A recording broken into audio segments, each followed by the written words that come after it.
ఇటీవల వార్తల్లో కనిపించిన జోంబీ వైరస్ ఏ వ్యాధికి సంబంధించినది? పురాతన వైరస్లు ఆర్కిటిక్ పెర్మాఫ్రాస్ట్లో స్తంభింపచేయబడ్డాయి.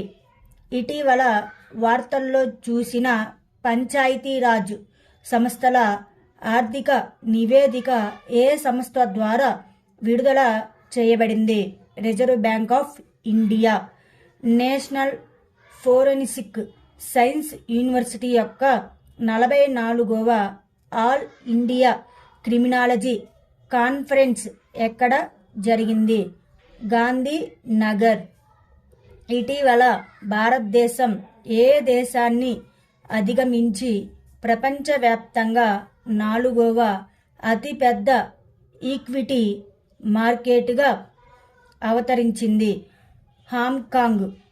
సరిహద్దు భద్రతా దళం ఏ మంత్రిత్వ శాఖ పరిధిలోకి వస్తుంది? హోం వ్యవహారాల మంత్రిత్వ శాఖ. కేరళలోని కొకనంలోని ఏ కమ్యూనిటీ వార్తల్లో పేరుగొన్న మదిక భాష మాట్లాడుతుంది? చాకలియా. ఎడారి పండుగ అని కూడా పిలువబడే మారు మహోత్సవ్ భారతదేశంలోని ఏ ప్రాంతంలో జరుపుకుంటారు?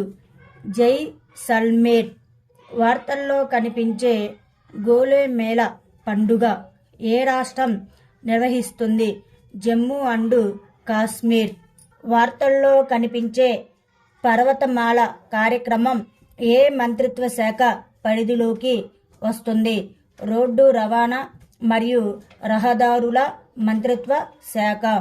ఇటీవల వార్తల్లో కనిపించిన గంగా డాల్ఫిన్ IUCN స్థితి ఏమిటి? అంతరించిపోతున్న. వార్తల్లో కనిపించిన సౌర ఉపగ్రహాన్ని ఏ దేశం ప్రయోగించింది? ఇరాన్ దేశం. ఆరావళి శ్రేణిలో ఎత్తైన ప్రదేశం ఏది? గురు శిఖర్. బంగాళాఖాతంలో Krishna Godavari basin deep sea ప్రాజెక్టును ఏ కంపెనీ నిర్వహిస్తుంది?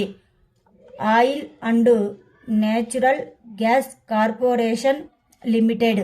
సాంకేతికతపై భారతదేశంలోని 1,00,000 మంది డెవలపర్లకు నైపుణ్యం కల్పించేందుకు ఏ కంపెనీ ఇటీవల ఆర్టిఫిషియల్ ఇంటెలిజెన్స్ ఒడిసీని ప్రకటించింది?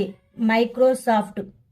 బాయు అనే యాప్ ఆధారిత ఎలక్ట్రిక్ బైక్ టాక్సీ సర్వీసును ఇటీవల ఏ రాష్ట్ర ప్రభుత్వం ప్రారంభించింది? అస్సాం.